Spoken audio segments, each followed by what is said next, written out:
Hey, it's Bob Pickett. Look who's in the studio with us right now. You have been everywhere. Okay, Hunter. Hunter Hayes, by the way. How many appearances did you make on the ACM? We were just talking about that. About 25. I mean, you were at the beginning, you were there, and wrapping it up, playing the drums, which you may not have noticed, but he was actually playing the drums for the final number of the ACMs. Yeah, with Mr. Stevie Wonder. You do. Okay, now what is it like working with Stevie Wonder? It's amazing. I mean, that's something I've been dreaming about that for years now. And I got to meet him about a year ago, and we talked about it. And he actually mentioned collaborating, but I had it in the back of my mind the whole time, dreaming about it. And I didn't want to push it or whatever, but or pressure or whatever you want to call it. But no, I don't know entirely how it all happened, but I know that we had been talking about it, and the next thing I knew, I was looking at an email at like 2, 3 o'clock in the morning in the bus. That said Stevie confirmed for collaboration for the ACMs or whatever, their code name and their code language in their email, they're always so secretive about everything. So, yeah, I kind of freaked out because we had already kind of planned on premiering Crazy, which I was pretty stoked about, the new single, and we had already put together this big production, and then they told us that obviously that Stevie was in, and so I freaked out, and I was just like so excited, and we went around and around on what songs we were gonna do, because coming out of Crazy, you didn't want to, some songs just don't work coming out of some other songs, you know what I mean? So we were kind of back and forth, and I think the whole team just kind of agreed on Sir Duke, because Sir Duke just sort of stands alone in its own category, because it sort of says, forget the fact that it's musically awesome, but lyrically it says, music is a world within itself with a language we all understand. And I think that's something that we all kind of related to, and so it was like the whole team kind of agreed that was the message we really wanted to kind of have fun and sing with and sing along to, and I felt like the whole audience, being half industry, could really get that, and they loved it. Not get it, but get into it with us because of that, right? And so it's like we knew it was going to be really special, and I was really stoked to finally get to play a full song in front of that industry crowd and do the award show a performance, So yeah, it was so much fun. But this is probably the first of many collaborations with Stevie. Right? Well, what's funny is about a week after we finished, the ACM thing, he calls me and he says, "Hey, we're doing this Dancing with the Stars thing, and I want you to come be a part of it." To which I'm scrambling, I'm on my laptop, talking to, Dan, can we do it? Okay, yeah, we'll be there, we'll make it happen, I don't know how, but we're gonna make it happen, No, it was pretty cool to get that call from him. Actually missed it, because I was playing a show, so I had to call him back, and I was like, "I'm so sorry I missed you," and it was, anyway, but he's so cool, he could not be cooler. I mean, he thinks so musically, too, just 24/7, just always, always on the music thing. So, I don't know, I really enjoyed kind of getting to collaborate with him, because collaborating with him is not just sort of playing together on stage. It's, I went back in the dressing room to run through one of the songs for Dancing with the Stars, and we ended up just jamming, We every time we hang out together, we end up just jamming for 30 minutes or whatever, and that's what I love. That's the love of music, It's universal. Absolutely. Now, he's so busy. He's even on the road now with Carrie Underwood. For that tour. How do you like that? Yeah, it's good. It's going good. We have 95 dates on the Carrie Underwood tour, and we're down to like 10 or something. Like, it flew by. We're at the point where it's like we're kind of like trying to figure out.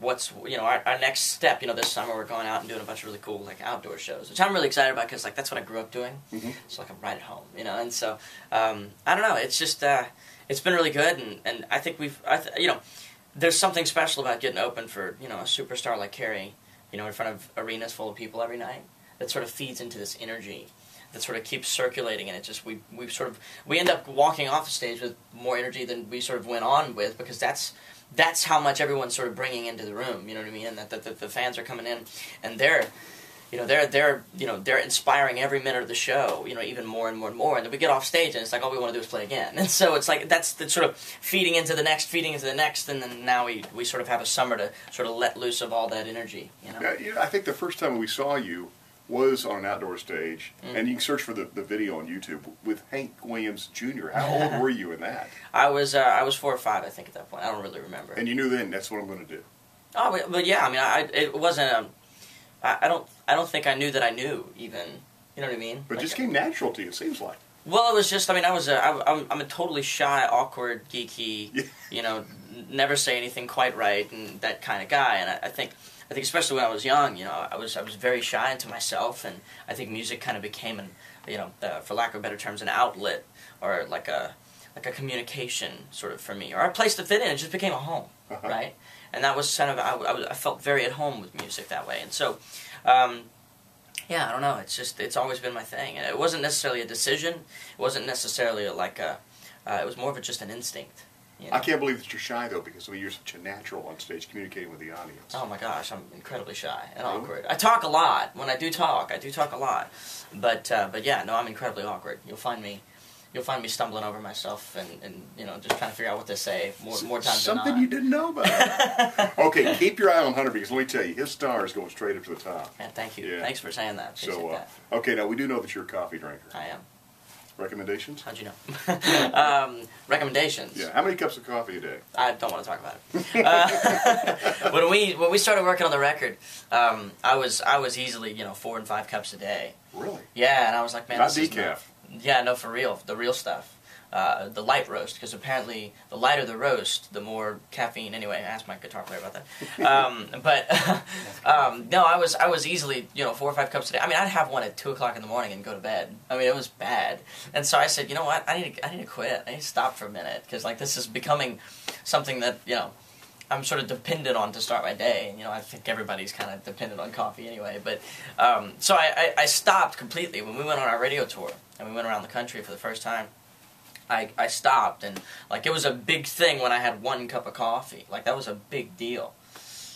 And then eventually I just kind of got back into one cup of coffee every other day or whatever, and then now I'm back to 3 cups a day. So. 3rd cup right here. Well, it's working. Yeah, well, yeah, no, I'm totally. Well, I'm high energy as it is, so it doesn't. Now, is it just plain black, or do you have to put stuff in it? No, I'm definitely I like flavored stuff. You see, I knew he knew everything about coffee. Okay. Hunter Hayes, you're gonna love this music too, and a new album is gonna be called. Is it Encore? That's what we're hearing? So it's a deluxe edition of the first record. Okay. I believe that records are chapters, and I'm writing for the next record. I'm thinking about it. I'm dreaming about it, and demoing it for it. And I've got tons of music for it.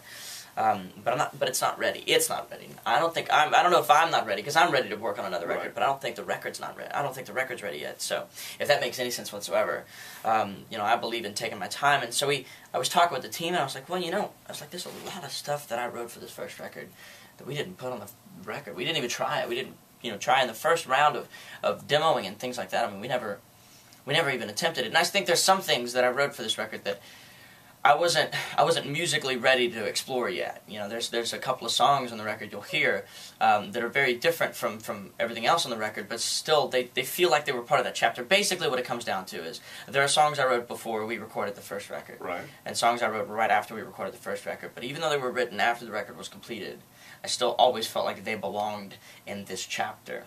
And so we're calling it the Encore because it's literally just, the name of the debut record is my name, because I'm not good with album titles. So it's like Hunter Hayes, and it says Encore because that's what I felt like it was. I felt like it was kind of the excitement of the first record, saying I don't want to be done yet, and then walking back on stage and playing the last couple of songs with, whatever you had, with the energy from the show, with the sort of, the knowledge you've gained from being on stage for just those 2 hours or whatever it is. I sort of felt like the record was kind of like that. I went in the studio really with no agenda, no plan. We kind of just had these songs we wanted to sort of see through. And so we ended up with a bunch of new songs. We re-recorded some of the songs from the record, 3 of them, More Than I Should, What You Gotta Do When I'm Gone. I brought in Miss Ashley Monroe. Wow. And she absolutely she gave the whole track just a whole new energy, a whole new life. I mean, it's just a duet now, and it's just beautiful. You gotta get it. She's amazing. And we brought in Jason Mraz, actually, to sing on another track. Just for the fun of that. So, and he obviously he nailed it. It was totally his thing, and he rocked it. So, and then the 4 new songs or 5 new songs or something like that, including I Went Crazy. So it was a bit of an experiment, But the Encore is going to be available June 18th, I believe. Okay. Yeah, don't quote me on that because I'm not entirely sure. Sometime this summer. Sometime. So June 18th. I'm pretty confident about that. But yeah, no, we've still got some work to do. I guess is why I'm not sure about the date. But I know we've announced it. So yeah, there you go. Can't wait to see it. Hunter Hayes, keep your eye on him, and your ears on his music, of course.